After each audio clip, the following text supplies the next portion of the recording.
Good morning, children. Hope all of you are fine and safe at your home. Children, today we will begin the first chapter, Power Sharing, from the Politics textbook.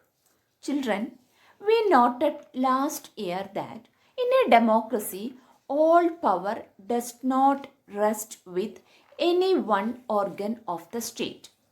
An intelligent sharing of power among legislature, executive and judiciary is very important to the design of a democracy. This chapter starts with two stories from Belgium and Sri Lanka. Both these are about how democracies handle demands for power sharing and what are its after effects. What is the definition of power sharing?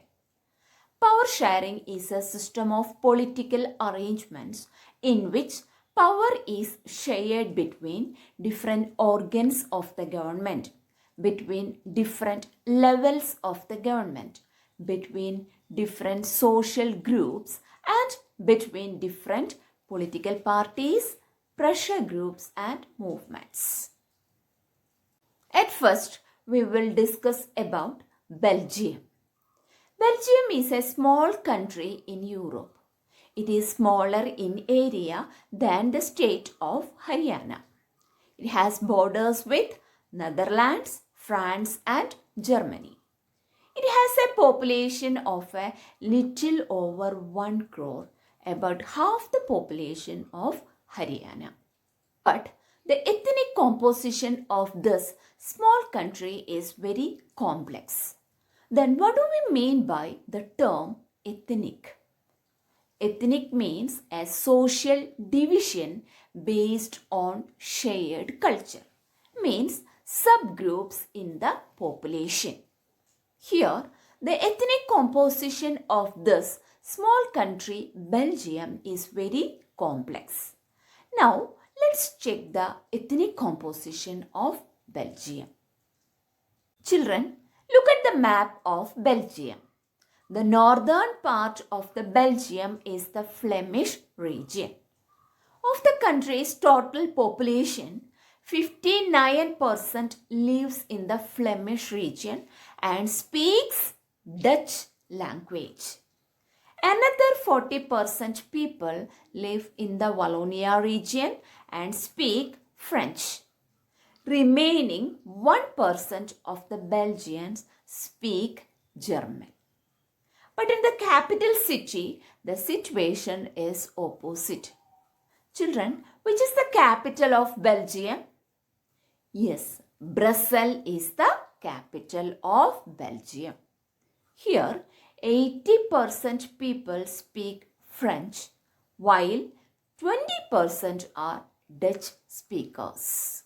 Over and above this, Brussels had the special problem. As we know, in Brussels, 80% people speak French, while 20% are Dutch speaking. So the whole country, Belgium, had the majority of Dutch speakers. But the capital city, Brussels, had the majority of French speaking. In Belgium, out of the country's total population, the French-speaking minority are relatively rich and powerful, and Dutch-speaking majority, they happen to get their economic development and education much later. This led to tension and clash between the Dutch and French-speaking communities during 1950s and 1960s. Let us compare this to the situation in another country, Sri Lanka. As we know, Sri Lanka is an island nation, just a few kilometers off the southern coast of Tamil Nadu. It has about 2 crore people and it has a diverse population. Here, the major social groups are the Sinhala speakers consist 74% and the Tamil speakers consist 18%. Among the Tamil speakers, there are two subgroups. They are Tamil natives of the country are called Sri Lankan Tamils. They are 13%. The rest 5% are Indian Tamils, whose forefathers came from India as plantation workers during colonial period. They are Indian Tamils, consist 5%. Now look at the map.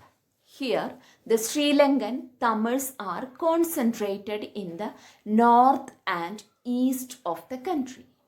Again, most of the Sinhala speaking people are Buddhist. Their religion is Buddhism, while most of the Tamils are Hindus or Muslims.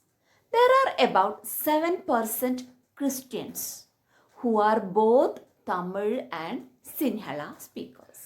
These are about the social division in Sri Lanka. Now, see what happened in Sri Lanka.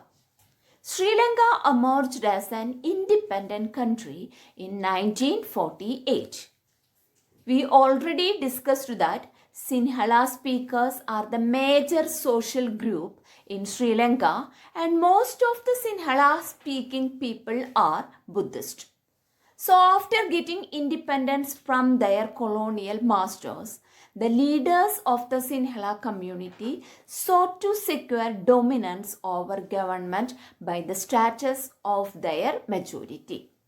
As a result, the democratically elected government adopted a series of majoritarian measures to establish Sinhala supremacy.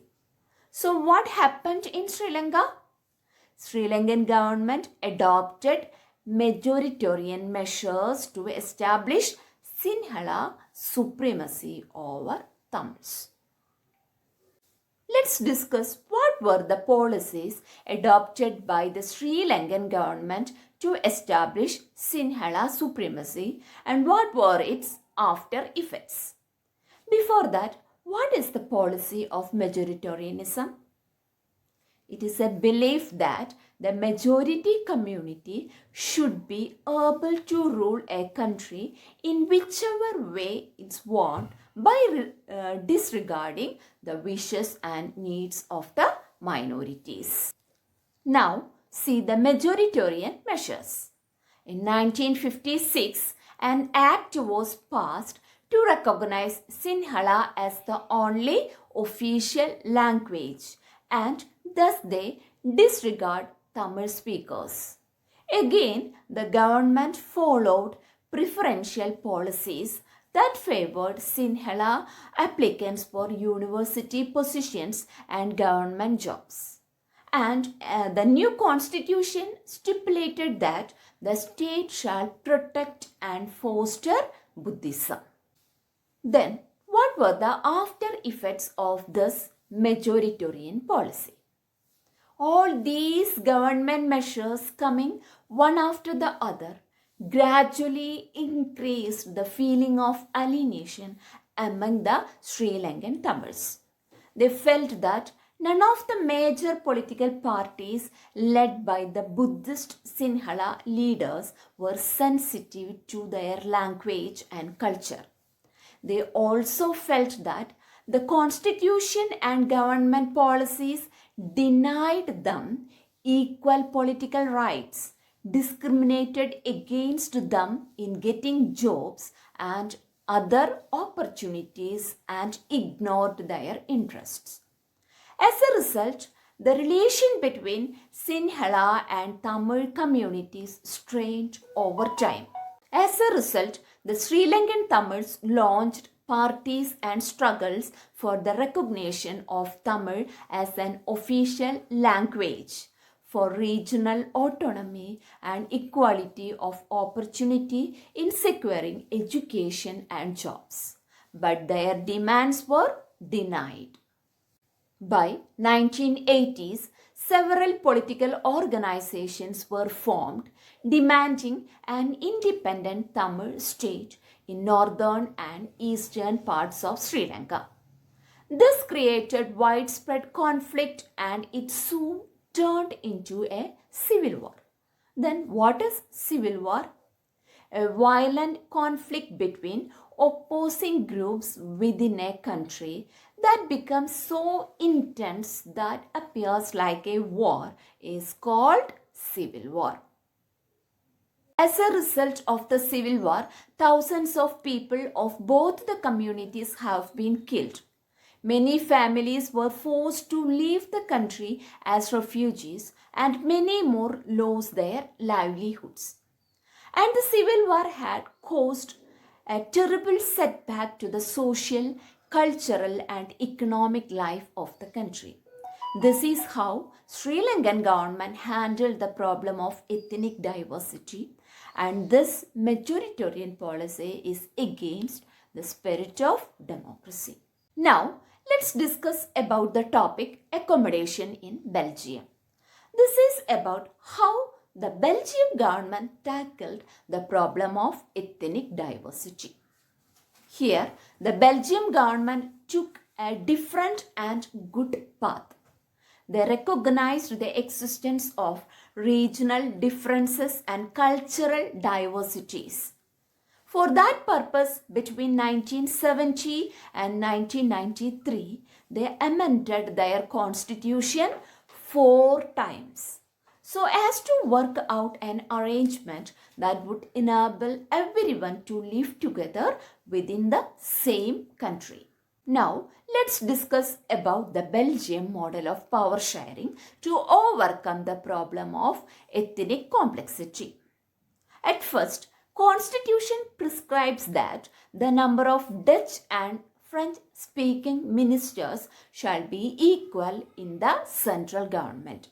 Thus, no single community can make decision unilaterally. Second, many powers of the central government have been given to the state government of the 2 regions of the country. The state government not subordinate to the central government.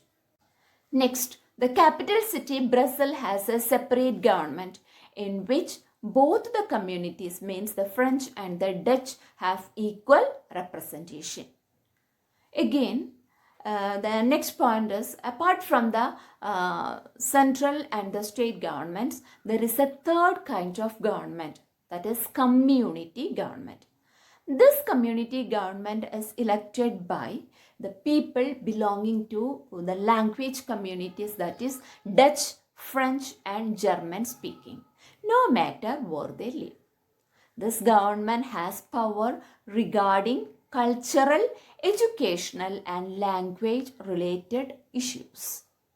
Here we can see the Belgian government adopted the method of power sharing to overcome the problem of ethnic complexity.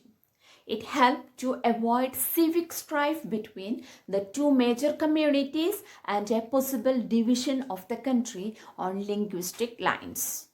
Let me conclude today's session. For your reference, I have uploaded the URL. Go through it. Notes are also attached along with this. Take it down. A test question paper is also there. Try it yourself. Thank you.